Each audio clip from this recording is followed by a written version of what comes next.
Welcome to Nasdaq Trade Talks. I'm Jill Malandrino, Global Markets Reporter at Nasdaq. April is Financial Literacy Month, and we will be covering a wide variety of topics to support the cause. Joining me is Caleb Silver, Editor-in-Chief at Investopedia, to discuss the world of SPACs. And Caleb, we hear so much about them. Explain to us what SPACs are.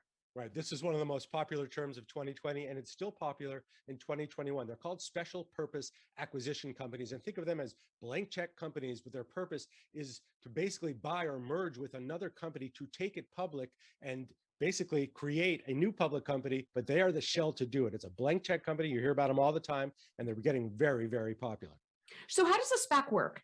So there's a listed SPAC. It's sponsored by a bunch of investors. It's a blind pool of cash. They raise money to go buy something, and they target a company to buy within 12 to 24 months. As an investor, you're participating in that possibility that they're going to buy that company. You give them money. If they buy that company, they have 12 to 24 months to do it. Then all of a sudden, you're involved in this target company. It's a fully operating private company that they then take public via an initial public offering, and you can generate value through that initial public offering. And when that SPAC starts to trade publicly as an investor, you can hold shares in that new company, but you are basically betting on this SPAC, on this private company, to buy the public company, to take it public. So you're betting on those investors to be able to do that successfully. And what are some of the pros and cons associated?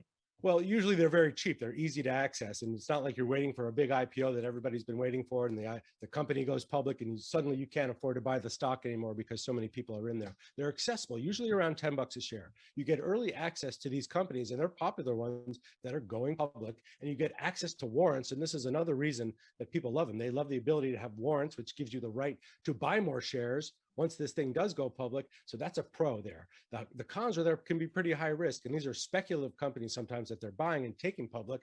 These are blind investments. So you're hoping for the best. When you buy into that SPAC, you're hoping that they'll be successful.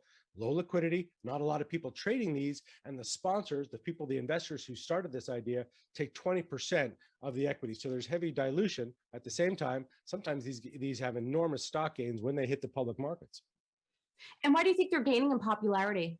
Because I think it's a great alternative to the traditional initial public offering, and it gives access to companies that are in the early stages. We call them growth companies or companies in development that are tapping into hot markets. So the hottest SPACs in 2020 and 2021 have been in the hottest areas: electric vehicles, cannabis, space travel. So we're seeing a lot of action in those places, and that's why they're so popular now. But of course, the performance has been very good for a lot of SPACs. So that's what attracts a lot of investors to them.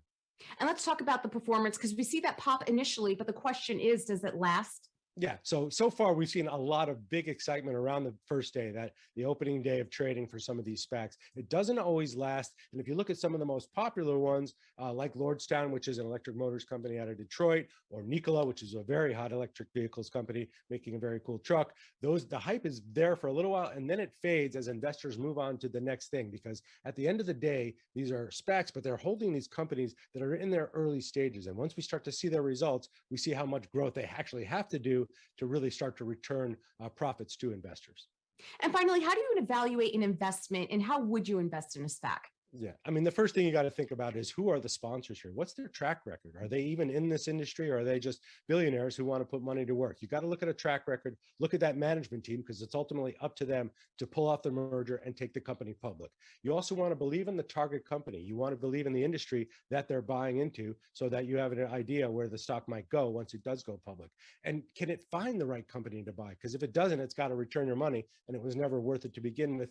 And do you have access as an investor to warrants? As I mentioned earlier, you want to have the ability to buy more later if the SPAC does well. And there's a lot of celebrities around these SPACs these days, just like there was with cryptocurrency a few years ago. That doesn't necessarily mean they're a good investment. And the SEC just put out a warning about that, saying because celebrities are attached to them doesn't mean they're a good investment. So as an investor, you want to keep that in mind. All right, Caleb, thanks for joining us for Financial Literacy Month. And thanks for joining me. I'm Jill Malandrino, Global Markets Reporter at Nasdaq.